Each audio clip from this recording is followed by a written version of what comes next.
Oh, g'day Rockhounds. Here we are, we have a beautiful sunny day in the Outback, Australia.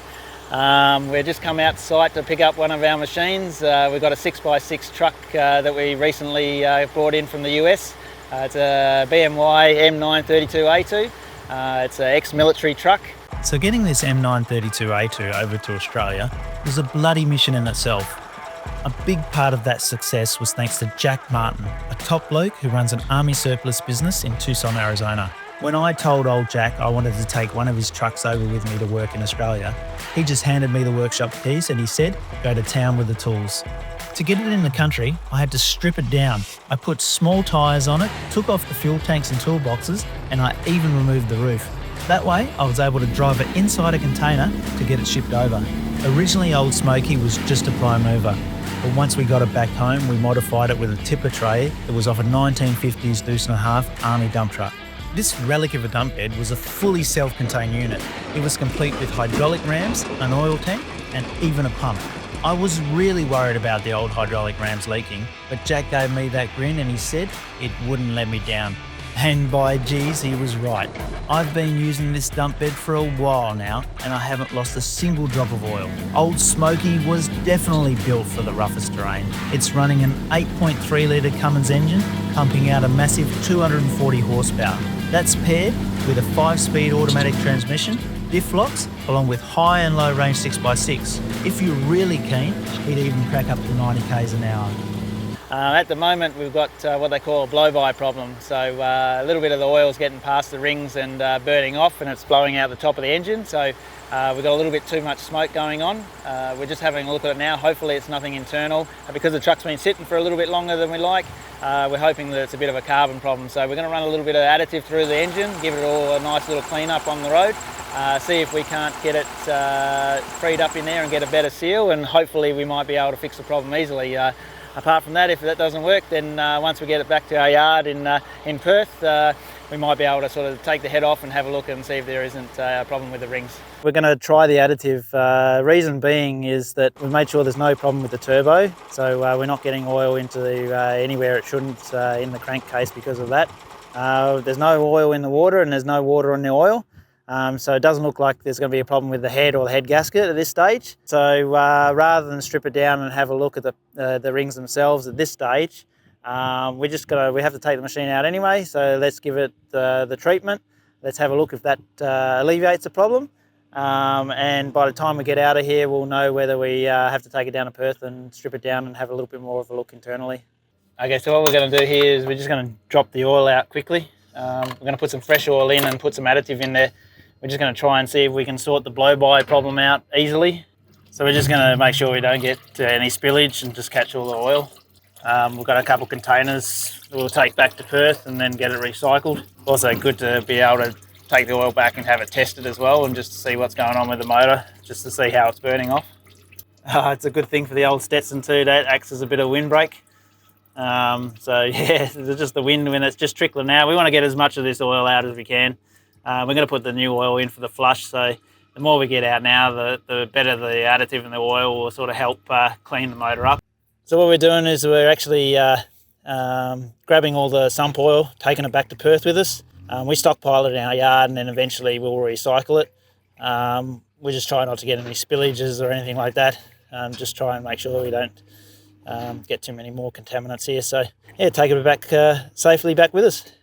So what we're going to do here is we're going to put the additive in first and then we're going to top her up with oil. And then that way when we take the truck out, it can run for a little while in there, get up to temperature, hopefully give the internal parts of the engine a really good clean up. And then we can change the oil back near the truck where we're looking to load it and hopefully put some new oil in, some new filters and yeah, see how that works.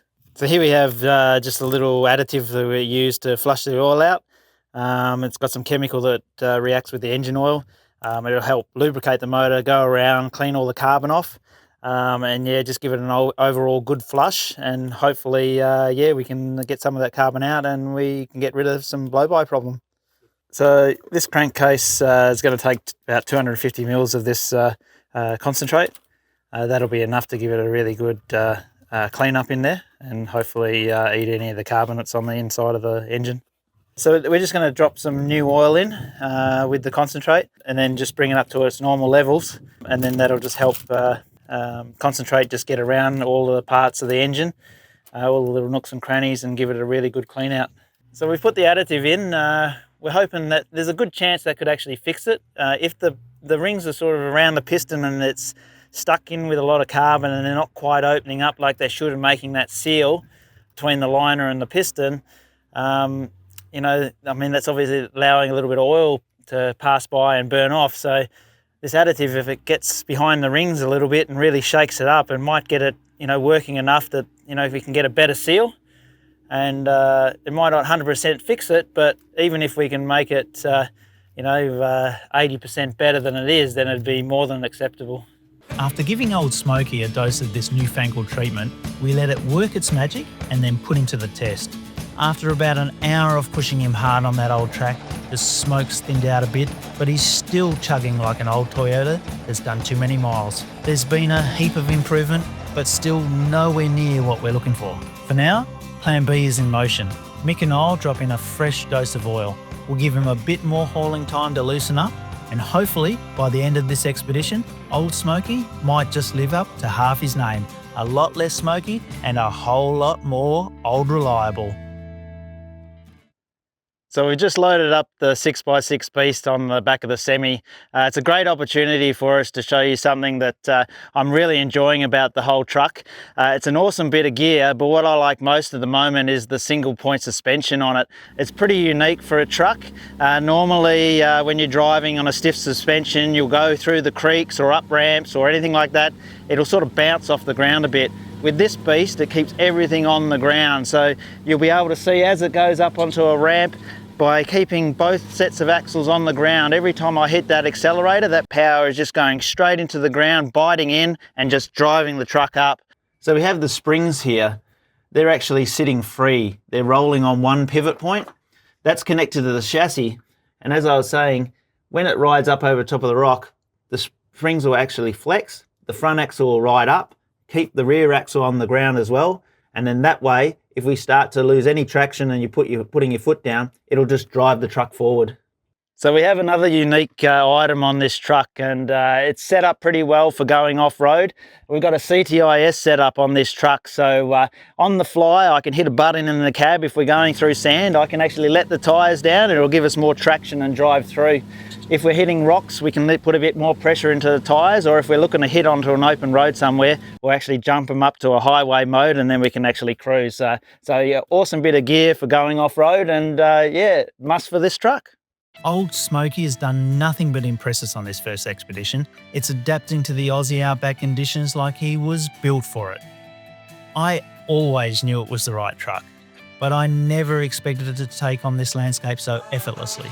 It just eats up the rocks. It'll glide over the sand and it just keeps on rolling. Mick helped me piece this truck back together. At first, he had his doubts when I told him about this crazy idea to bring this truck back to Australia. But after seeing it in action, he reckoned it's unlike anything he's seen before. And honestly, I can't blame him. It's been a hell of a build and we're only just getting started. From an American-built military machine to a fully fledged Aussie bush truck, Old Smokey has well and truly found his place out here. I can't wait to put this beast through its paces, capture more footage and show you just what he's capable of out here in the Outback.